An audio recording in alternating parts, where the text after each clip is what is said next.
Sejam muito bem-vindos, meus caros, e como todos sabem, no dia de ontem houve eleições regionais na Alemanha, ou se calhar não sabem, ficam a saber, e a AfD teve a sua primeira vitória desde a fundação do partido há 11 anos atrás. Há uma mudança no sentido de voto entre os alemães, mais especificamente nesta região da Alemanha. Venho então mostrar-vos primeiramente uma peça ridícula que aproveito para utilizar como resposta à pergunta que tem surgido muito nos vídeos neste segundo canal: porquê é que só utilizas o European Conservative como fonte?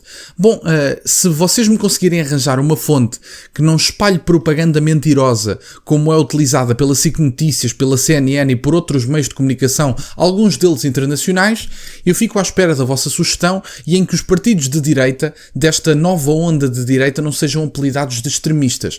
Quando isso acontecer, porque significa que haverá alguma coerência e alguma noção do ponto de vista da ciência política, eu utilizarei outras fontes.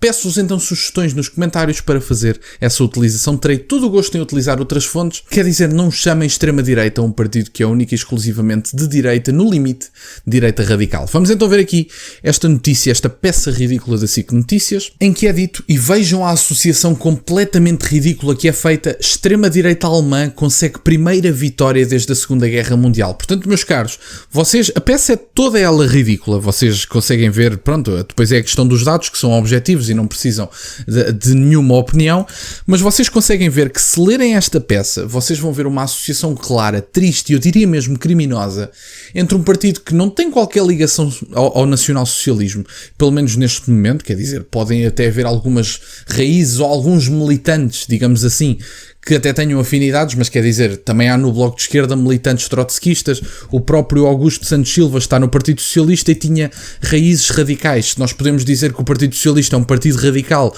único e exclusivamente por causa de Augusto Santos Silva, então temos que rever alguns conceitos. As forças dominantes deste partido especificamente não têm ligações ao nacional-socialismo e esta ligação que é feita é totalmente criminosa, no meu entender. Não deveria ser feita porque é uma descredibilização de um adversário que acabou de ganhar eleições regionais. É uma falta de respeito e não deveria ser feita, no meu entender. Vamos então ver aqui o discurso do líder da AfD, obviamente que vai falar em alemão, mas tem legendas em português por baixo. Vamos então ouvir. Und ich denke, die Stimmung ist ganz klar, eine Wechselstimmung in Thüringen, das ist das, was ich erlebt habe. Die Menschen wollen kein Weiter so, sie wollen kein Weiter so in diesem Kartellparteiensystem, das keine Veränderung mehr zustande bringt, sondern Deutschland nur noch in Grund und Boden regiert und Thüringen Grund und Boden regiert. Weil es ist egal, ob sie gelb wählen, ob sie rot wählen, ob sie grün wählen oder schwarz wählen. Sie kriegen mehr EU, sie kriegen mehr Energiewende, damit mehr Deindustrialisierung, sie bekommen mehr Einwanderung, mehr Multikulti, sie bekommen mehr Kriegsrhetorik. Das wollen die Menschen alles nicht mehr. Sie haben heute in Thüringen mit der starken AfD der Deindustrialisierung Deutschlands eine Absage erteilt, der Deindustrialisierung Thürings und der Multikulturalisierung Deutschlands und Thürings. Bom, meus caros, este foi o comentário do líder da AfD. Conseguem perceber que as reivindicações do próprio estão muito próximas, desde o Chega, muito próximas do Rassemblement Nacional, que são declarações puramente óbvias que representam as preocupações do povo europeu e que em nada têm a ver com extremismos ou com a imposição de um Estado totalitário como era o nacional-socialismo de Adolf Hitler. Não tem qualquer tipo de ligação, não faz sentido nenhum e, portanto, ao mesmo tempo que temos forças políticas que apoiam abertamente, por exemplo, em Portugal, regimes ditatoriais como o de Nicolás Maduro na Venezuela, como foi o Partido Comunista Português, e não são criticados e demonizados por isso, vemos partidos que não têm qualquer ligação a antigos regimes ditatoriais, muitos deles totalitários, no entanto são associados sem qualquer tipo de base na ciência política e utilizam as tão conhecidas nos dias de hoje sensações. É giríssimo. Vamos então ver esta notícia do European Conservative. A AfD comemora triunfo nas eleições regionais alemãs. A grande questão, após os resultados positivos da AfD, é quem governará estas duas regiões. E temos a AfD recebeu 32,8% dos votos nas eleições regionais no domingo, 1º de setembro, aumentando a sua parcela de votos em quase 10 pontos percentuais em comparação a 2019. E, portanto, temos aqui o estado em que a AfD ganhou, com praticamente mais 9 pontos do que o segundo lugar, que é a CDU, que são, não é igual à nossa CDU, não são os comunistas. A CDU é um partido de centro, se não estou em erro, se não me falha a memória. Eu agora também não tenho isso tão presente, mas acho que é um partido de centro, sociais-democratas, acho eu, se não me falha a memória. Mas eu já esclareço isso, já pesquiso aqui para vos dar certezas. E portanto, centro-direita, exatamente, tem aqui, centro-direita. O partido teve também um desempenho notável nas eleições do estado vizinho, onde ficou em segundo lugar com 30,6%, um crescimento de 3 pontos percentuais em comparação há 5 anos atrás. As eleições marcam uma clara mudança para a direita, já que a CDU de centro-direita ficou em primeiro lugar com 31,9% e em segundo lugar no estado em que a AfD ganhou com 23,6%, e portanto vem aqui a AfD só ficou com menos 1,3% do que o primeiro lugar e, portanto, são resultados bastante positivos. Tem aqui o estado em que a AfD ganhou e tem aqui o estado em que a AfD ficou em segundo lugar, tendo em conta que a AfD foi o único partido que cresceu no segundo estado que não ganhou e foi o partido que mais cresceu no estado em que ganhou. Portanto, a AfD tem um crescimento notável nestas eleições e isto pode ser um sinal para as próximas legislativas na Alemanha. O AfD conseguiu um desempenho espetacular apesar dos esforços da grande mídia para espalhar desinformação sobre o partido e das tentativas do establishment político de estigmatizar o partido e os seus eleitores, rotulando a AfD como uma organização extremista. O costume, portanto, os que andam a colocar rótulos de extremismo na AfD são os mesmos que andam a banir revistas, como a ministra do Interior alemã. É uma senhora tão querida. Enfim, os resultados também sinalizam a enorme insatisfação dos eleitores com os partidos governantes e a ascensão de forças políticas populistas e anti-establishment. O Partido Nacionalista de Esquerda, recentemente formado, terminou à frente dos partidos de esquerda liberal e do establishment e ficou em terceiro lugar tanto num estado como noutro. Portanto, vê-se uma clara rejeição dos partidos do establishment na Alemanha, não só à direita como à esquerda. Portanto, as pessoas estão cansadas destas políticas. Portanto, vê-se uma rejeição generalizada na Alemanha que tem o seu quê de curioso, parece-me.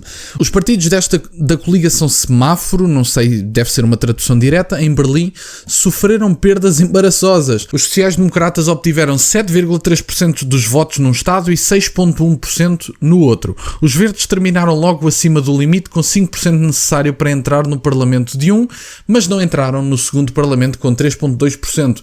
O liberal FDP saiu-se ainda pior e não conseguiu obter nenhuma cadeira em nenhum dos parlamentos. O chanceler Olaf Scholz: agora seria hora de pedir um voto de confiança para permitir novas eleições, comentou a publicação conservadora sobre os resultados. Com a força política mais forte, a AfD também teria o direito de selecionar o presidente do Parlamento Estadual, uma posição que detém poder de longo alcance. O presidente pode nomear e demitir servidores públicos importantes e também se pode recusar a assinar legislação, efetivamente bloqueando a sua entrada em vigor. A situação não é muito melhor para os partidos do establishment no segundo estado, onde a CDU tem estado numa aliança de governo com os sociais-democratas e os verdes. De acordo com os resultados, esse formato é insustentável e a cooperação com o BSW terá que ser considerada. Portanto, meus caros, a AfD continua a ganhar força, apesar de todas as tentativas de diminuir o partido, apesar de haver um cancelamento cultural de revistas associadas à AfD, com opiniões que se coadunam do ponto de vista anti-establishment, contra a imigração desregulada, etc., contra o multiculturalismo, contra o poder de Bruxelas nos Estados-membros e, portanto, eu compreendo que estas posições anti-União Europeia, digamos assim, sejam mais vincadas na Alemanha, porque a Alemanha tem muito mais soberania e muito mais poder do ponto de vista político comparativamente a outros Estados-membros e, portanto, os alemães sentem-se muito mais à vontade para abandonar a União Europeia do que eu, por exemplo, enquanto português.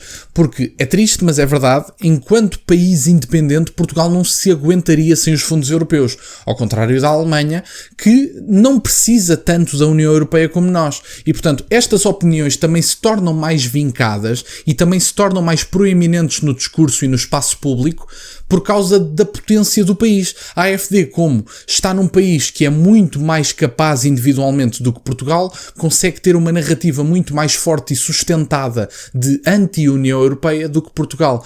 E eu, apesar de não suportar de maneira nenhuma as diretrizes da União Europeia e o atropelar da soberania dos Estados-membros por parte da União Europeia, eu não posso suportar a saída de Portugal da União Europeia porque eu tenho a plena noção que se Portugal sai da União Europeia, há falência do país e o país ainda fica pior do que já está. E, portanto, vocês nunca achem que o país já bateu no fundo. Conseguimos sempre ir muito mais. Conseguimos chegar a situações, como se passou em alguns países da América Latina, de 3 dígitos de inflação, eventualmente. Eu não quero chegar a uma situação dessas e eu acho que deve ser construído um futuro em que Portugal se consiga livrar das amarras da União Europeia e em que consiga ser independente e ter a sua voz ativa ativa na União Europeia.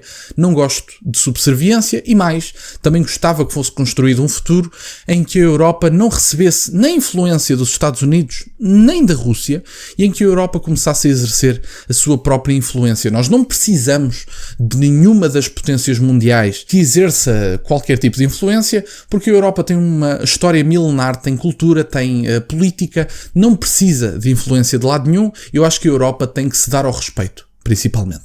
Da minha parte era isto, meus caros. Quero-vos agradecer por estarem desse lado. Peço-vos só que deixem o gosto neste vídeo, que subscrevam o canal. Como é costume, tem os links na descrição, para o caso de quererem ler as notícias de forma mais aprofundada. Agradeço-vos por estarem desse lado. Tem as minhas redes sociais e o MBWay na descrição, para o caso de quererem fazer alguma doação. E nunca se esqueçam, meus caros, questionem tudo. Até à próxima.